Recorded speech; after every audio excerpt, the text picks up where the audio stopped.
નમસ્કાર વિદ્યાર્થી મિત્રો, આજે આપણે સ્વાધ્યાય 1.2ના દાખલા નંબર 8 વિશે અભ્યાસ કરવાના છીએ. એક કુટુંબના 5 સભ્યો, પતિ પત્ની અને તેમના 3 બાળકો ફેમિલી ફોટા માટે એક હારમાં યાદચ્છિક રીતે ગોઠવાય છે. પતિ અને પત્ની એક સાથે જ બેઠક લે તેની સંભાવના શોધો. વિદ્યાર્થી મિત્રો, આપણે જોયું કે સંભાવના મેળવવી હોય તો તમારે કુલ કેટલા બનાવ બને એ તમારે મેળવવું પડે. તો વિદ્યાર્થી મિત્રો જોઈએ કેટલા સભ્યો છે, તો કે 5.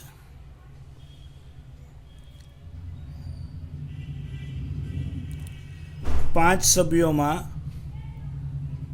પતિ પત્ની બાળકો. પતિ પત્ની એટલે ટોટલ કેટલા જણા થયા? 2. બાળકો તમને કીધું છે તેમના 3 બાળકો છે એટલે 3. આ રીતે 5 સભ્યો છે. તો વિદ્યાર્થી મિત્રો, તમને ખબર હોય કે ભાઈ 5 સભ્યો છે તો ફોટો માટે તમારે એક હારમાં ગોઠવવા છે, તો તમે કેટલી રીતે ગોઠવી શકો? તો કે 5 રીતે ગોઠવી શકાય. 5 સભ્યો છે અને અંદર કેટલી રીતે ગોઠવી શકાય? તો કે 5 રીતે. તો પહેલાં તો સંભાવના મેળવવી એટલે કુલ બનાવો મેળવવા પડે. તો લખીએ એક કુટુંબના 5 સભ્યોની ગોઠવણીના કુલ પ્રકાર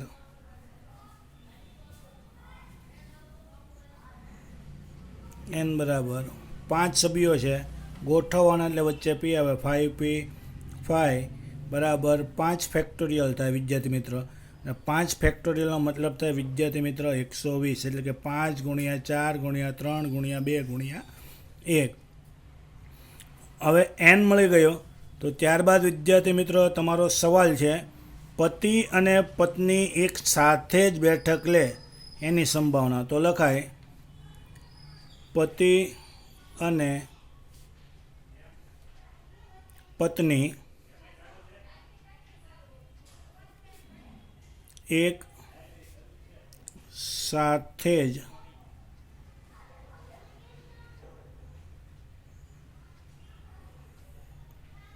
બેઠક લે તેવી ગોઠવણીના પ્રકારને ઘટના એ કહેતા. તો વિદ્યાર્થી મિત્રો, કુલ બનાવો તમને મળી ગયા. ત્યારબાદ તમારે જે સવાલ હોય એને ઘટના વડે દર્શાવવું પડે. આપણે એને ઘટના એ વડે દર્શાવ્યું. તો ધ્યાનથી જોવાનું છે તમારા વિદ્યાર્થી મિત્રો.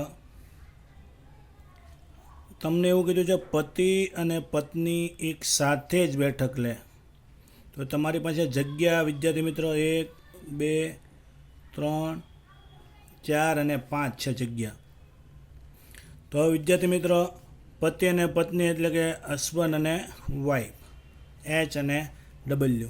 હવે વિદ્યાર્થી મિત્રો, આ બંને એક સાથે છે. જો અહીંયા લખી શકાય, વચ્ચે લખી શકાય, છેલ્લે ગમે ત્યાં લખી શકાય. હવે વિદ્યાર્થી મિત્રો, આની બરાબર ગણતરી સમજજો. આને મારે અંદરો અંદર ગોઠવવા હોય, આ અંદરો અંદરની ગોઠવણી. અંદરો અંદર ગોઠવાય તો ગોઠવી શકાય. તો કે આ તો પહેલાં H લખ્યું છે ને W, આ પહેલી ગોઠવણી. બીજી તો કે પહેલાં W લખું પછી H, એટલે કે પહેલાં પત્ની બેસાડો ને પછી પતિને ચાલે. તો કે આ તો આની ગોઠવણી કેટલા પ્રકારે થઈ શકે? તો કે 2p2. હવે વિદ્યાર્થી મિત્ર, બાકીના 3 બાળકો તો બરાબર સમજજો. આ તો તમે અંદરો અંદર ગોઠવણી કરી છે. હજી આને તમે 3 બાળકો વત્તા 1 એમ ટોટલ હજી કેટલાને તમારે ગોઠવવા પડે? 4 ને. આ 3 બાળકો તો ગોઠવા જ તે, વત્તા 1 પતિ પત્નીનું જોડકું, એમ ટોટલ હજી તમારે કેટલાને ગોઠવવા પડે? 4 ને.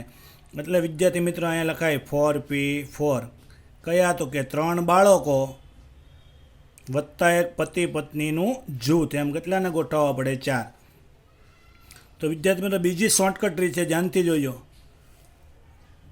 એક સાથે જ બેઠક લે એટલે વિદ્યાર્થી મિત્રો ખાસ યાદ રાખવાનું, પતિ પત્ની એક સાથે બેઠક લે તો પતિ પત્ની એટલે કેટલા છે તો કે 2, તો અહીં લખી નાખવાનું 2p2 ગુણ્યા, હવે બાકી કેટલા હોય તો કે 3, જે આંકડો હોય એમાં 1 ઉમેરવાનો, 3માં 1 ઉમેર એટલે કેટલા થઈ જાય તો કે 4, આ બીજી રીત 4p4.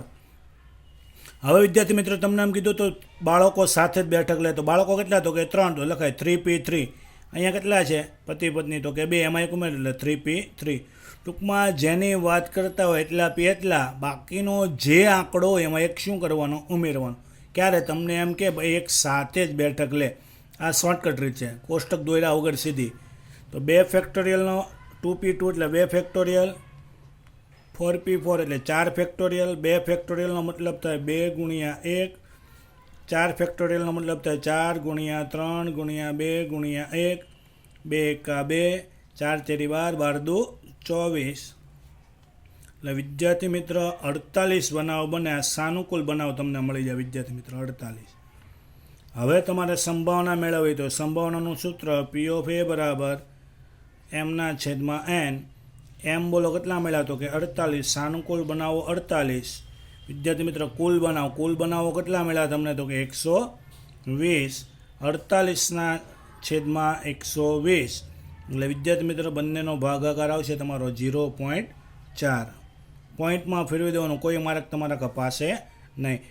તો આ દાખલા નંબર 8 અહીંયા તમારો પૂર્ણ થાય છે. અસ્તુ.